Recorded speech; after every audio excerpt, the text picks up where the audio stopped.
Hi, Jack Bennett here. Today I'm doing a lesson on adding in a second snare to your basic drum kit setup. It's a really popular thing, not just these days. People have been doing it for a long time, but you're seeing more and more people these days adding in a second snare as like an alternate sound to their main snare. Whether you go for a smaller drum like I've done, this one here is a little 10-inch by 4-inch. I just call it a popcorn snare. There's other names out there like firecracker and things like that. But basically it's going for that really high-pitched, funky sound, which is, I guess, a characteristic of, back in the 70s and so forth when DJs were speeding up records and all the drum sounds got really high. The snare drum, of course, was one of those sounds that got high, and now it's a really characteristic sound that we try and imitate and emulate. And choosing a really small snare drum is a great way of achieving that. But not only going for that really high-pitched funk sound, you see some people using basically a regular 14-inch snare. It might be fairly deep, and they've got it detuned not only with the tension rods but the snare strainer quite often as well. And then you see a lot of muffling across the drum, so like half a t-shirt or half a towel or whatever coming right across the drum and getting that really deep like doof type sound, a complete opposite end of the spectrum of what we're going for here. But there are options out there for your second snare. All right, so basically what I was just playing then was like a James Brown funk groove. If I just play it on the regular snare, it's like...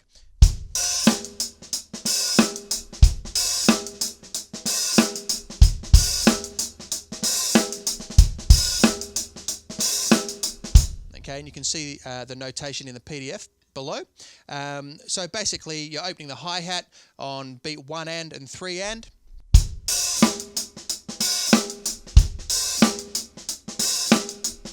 And the bass drum is not really playing a whole lot, especially at the start.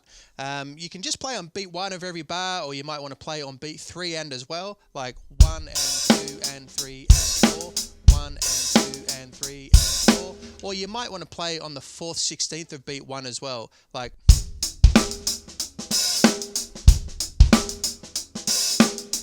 that sort of thing. Okay, obviously I'm playing it over here on the popcorn snare, or the small little drum over here, and it sounds like this.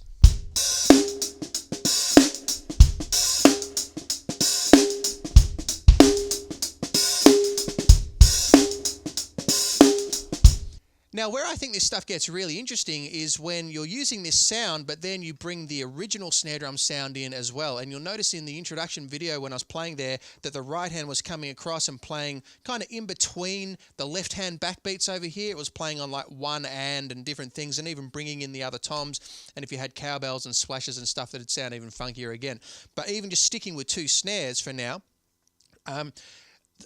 a good idea is even just playing on beat 1 and with the right hand. So let's just keep it really basic. We'll get rid of all of the ghost notes, and we'll even take out all the hi-hat glisses, and we'll go back to just the meat and potatoes beat. Right?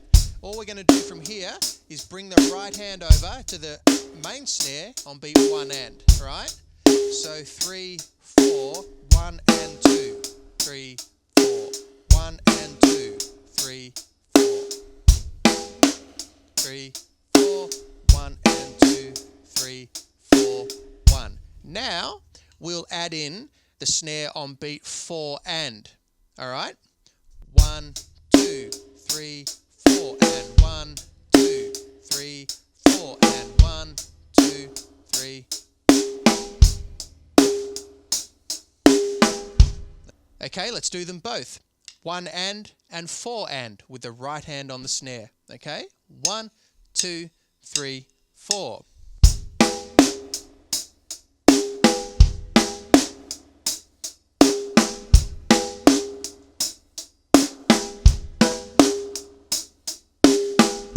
All right, and again, as I said, your right hand, you can move it around the tom.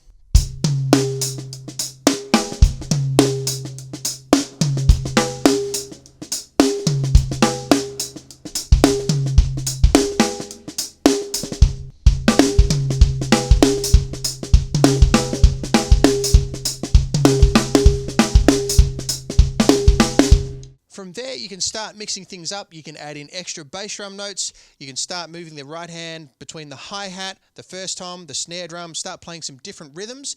What I'm going to do now is play the funky cowbell beat, as it's known, which is basically just a linear beat.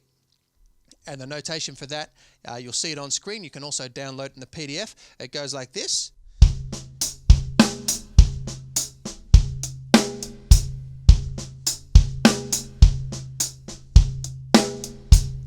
If we swing it, we get... Okay, and faster.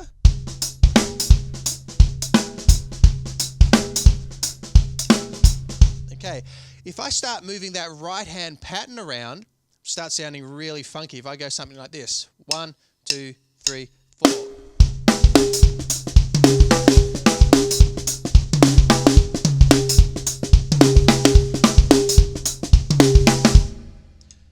Haven't changed anything as far as the actual pattern goes, but I'm just starting to think of different ways of reorchestrating it around the kit. And that's only using one tom.